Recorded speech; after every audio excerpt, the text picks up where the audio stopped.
And then scenario 3 is use AR credit note. Okay, transaction which involve payment to agents, dealers, and distributors.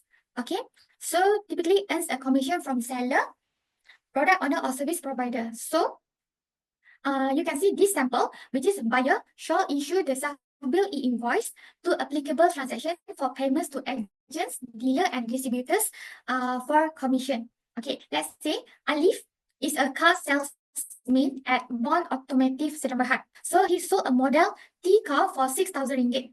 Okay, and then 20% commission. And then Bond Automotive, the company, need to issue self-billed invoice to record 20% commission paid to Alif.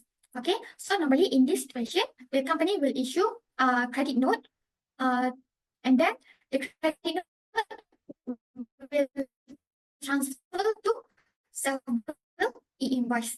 Okay, and measure just dealer or distributors. Okay, so at the AR credit note, you also, after you create it, you can right click and copy the new self-bill. Okay,